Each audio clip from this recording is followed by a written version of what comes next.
It's about that time of day again, folks. Welcome back to your nightly newsletter, boys and girls. Joseph James here.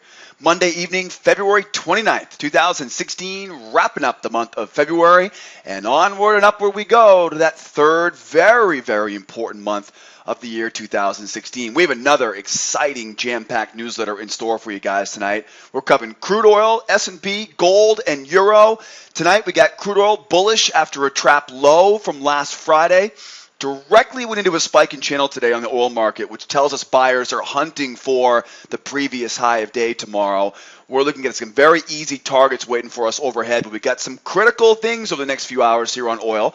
We'll talk about that in just a moment. E-mini S&P is bearish after collapsing off today's high, and we are likely going to see price continue down to the lows of a multi-day channel.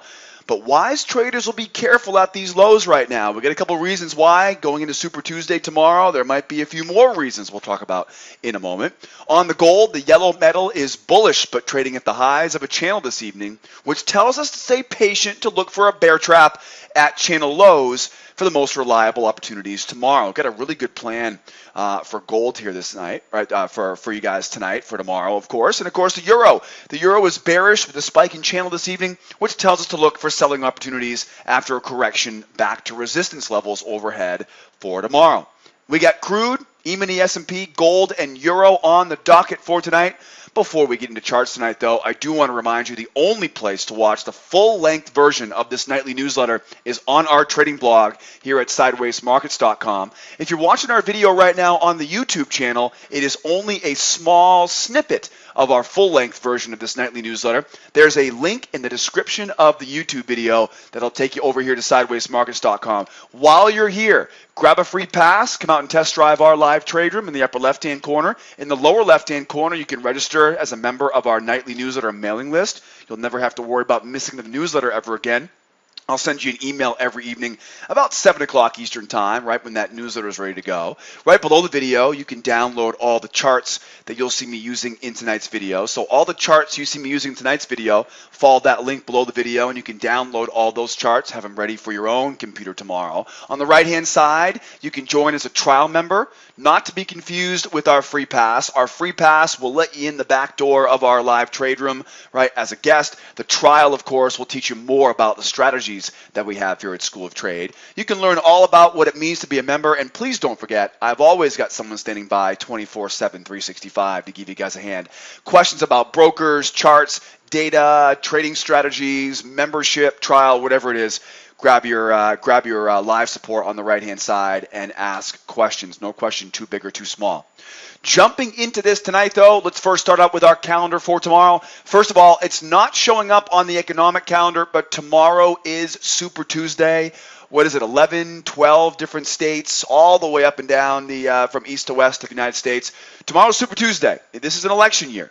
And that means tomorrow there's likely going to be a little distraction in the market. Folks will be prompted to leave their desks and go vote. I'm sure a lot of employers are allowing people to do that tomorrow. So we may see tomorrow. Tomorrow I'm gonna chalk tomorrow up with kind of a news Friday. It could be excellent. It could be bleh. It's difficult for me to tell right now, but I will expect one thing. I will expect it to be a little bit lower volume. At least that's what it's been like in the past. We only get these every 4 years, so it's difficult. We don't get much feedback from these things. So bottom line, tomorrow is Tuesday. So tomorrow is Tuesday. This, of course, is March. I need to go to March.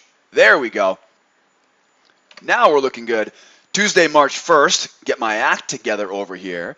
As you can see, we got a bunch of news tomorrow. And again, tomorrow is Super Tuesday, right? So we do know, we do expect there to be, again, I would expect there to be some lower volume tomorrow. But it's really going to be what it looks like when we come in. And make sure you go vote, right? I don't care who you vote for, but you live in the United States, you're given the freedom to vote. Please go vote. Cast your vote. Make your voice heard, right, for whoever you support. But make sure you support them tomorrow at the polls in your representative states. Only about what is it, a dozen?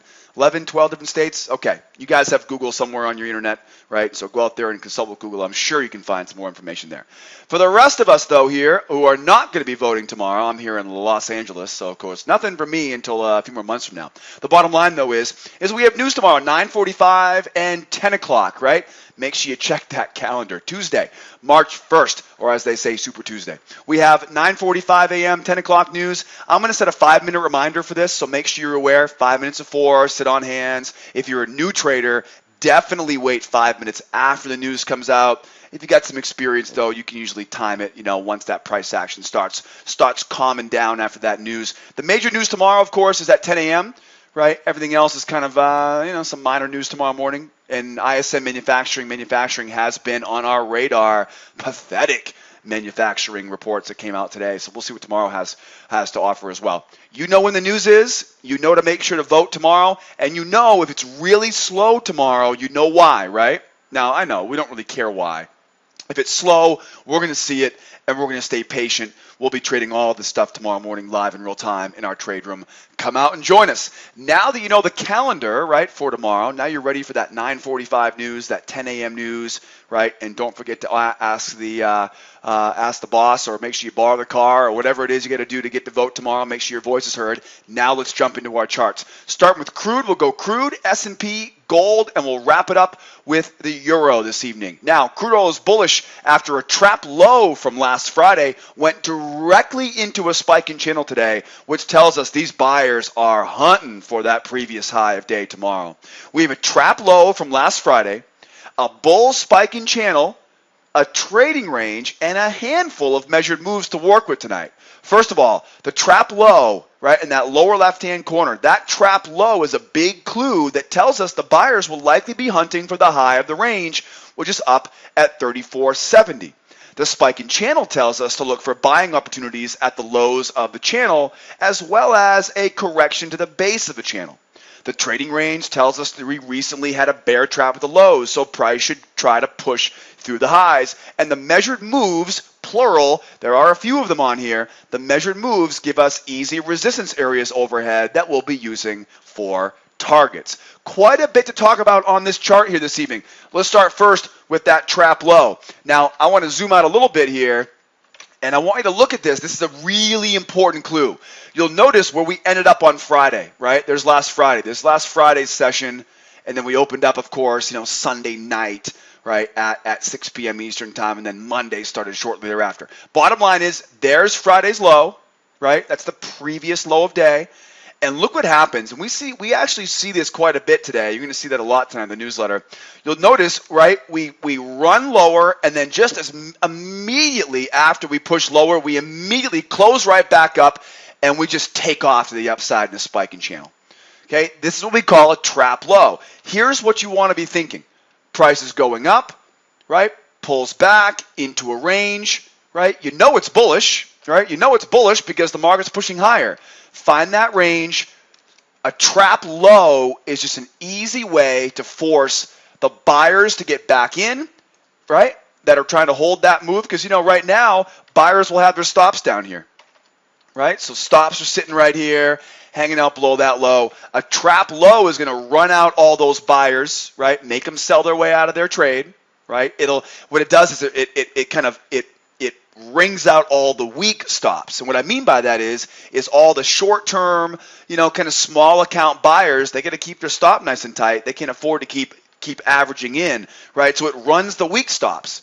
All of the stronger traders, the larger traders, their stop's not trailing. In fact, they're going to buy more here, right? So, all the onesie-twosie traders with their stops trailing, they're going to get stopped out. That's where the term comes, running out the weak hands. Right, making those buyers who can't afford to let it come back against them, right? Small account, they got 1 or 2 contracts on, they're not going to add more to it, right? But the big buyers, they're the ones, the big account, they see price go lower and they go, ooh, lower price, buy more, right? They're the strong hands, right? So the weak hands get taken out when we trap low. Now, what it ultimately is doing is think about it this way. When we make that new lower low, what's going to happen? Sellers will chase. A lot of sellers actually like to sell this type of move, right? And so their stops are going to be where?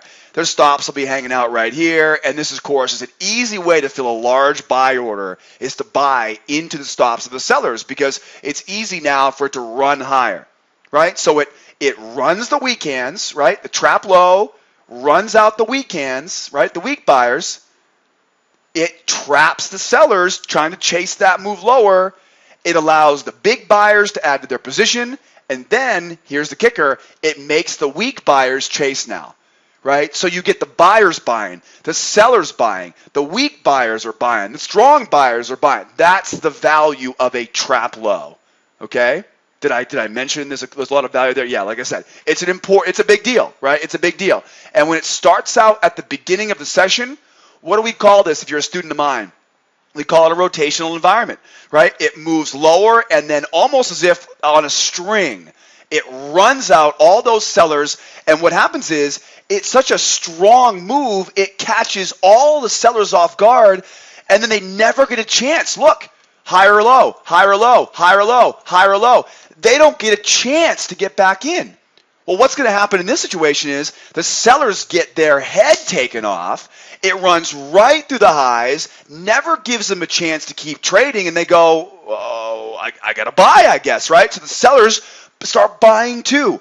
Like I said before, a trap low is a huge clue to start the session. We get a couple of them on the chart tonight, and it's just, in this case, it's a beginning of a week, right? They trap low, and then boom, right, they're gone. So where are they hunting for? They're hunting for the opposite side here, right? That's where they're hunting for. Now, will they get there? Most likely. When will they get there? How will they get there? That's the variable, right? If it was as easy as just direction, we'd all be gajillionaires, right? Hanging out with Oprah and Branson and Cubes, right? Yeah, there you go. Anyways, let's keep going. So we know we get a trap low, and we know that resulted now in a big spike in channel higher. So I wanted you to see that trap low because that trap low is a big deal. It is this week for crude. It's also a big deal for a few other markets tonight. We'll talk about in a moment.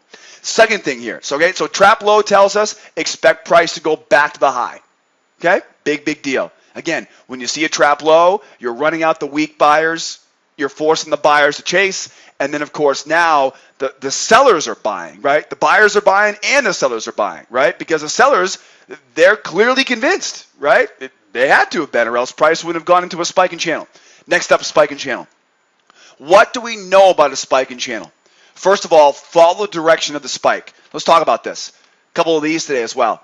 What do we know about a spiking channel? A spiking channel has a real consistent and reliable personality to it. There are ultimately going to be a few key components to a spiking channel. Okay, here's the idea behind a spiking channel. First of all, the spike is your direction. Don't forget that. All right, and I'm going to tell you why in a moment.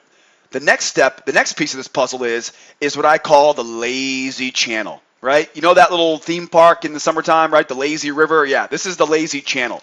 It feels lazy. It feels lazy. This channel is it's usually very slow. And the reason why it's very slow is because of the spike. The spike gets everybody in. And until we trap low, everyone's still in the trade. The reason why this channel is so sleepy and slow is because the buyers are already in it. And until we get a lower price, buyers aren't going to keep buying it. They're not going to buy it at this high, right? They're going to wait for a correction. So that channel often feels really slow. It feels misleadingly slow. So far, right? So much so that when it corrects, here's a really important part. When it corrects lower, sellers actually start thinking this is a bearish market. Why? Because it usually feels like the market's fallen asleep in that channel aspect. Right? The spike is real strong, but the buyers are already in it. That's why it slows down as it rotates from high to low inside that channel. Then what happens is this. We get that spike down, right? It's called the correction. The correction usually goes to the beginning of that channel, right? It usually goes between that prior swing, right? The first swing of the channel down to the base of the channel, right? We call that the correction zone. Okay, if it fails at the correction zone, it's going to go back all the way to the base of that spike, right? So that's what a failure looks like. If it fails there, then it will go back to test the beginning of the spike. It doesn't happen very often. We don't usually get failures on spiking channels. What usually will happen, though, is when we correct back to the zone, what happens is sellers start thinking this is a bearish market, right? And they're selling into that zone, Remember, it's that sleepy channel, which it almost just gives the sellers enough time to forget about the spike. That's why I said, first things first, don't forget the spike, right? Because if you forget the spike, you're going to get fooled about an hour and a half later when it comes back into the zone.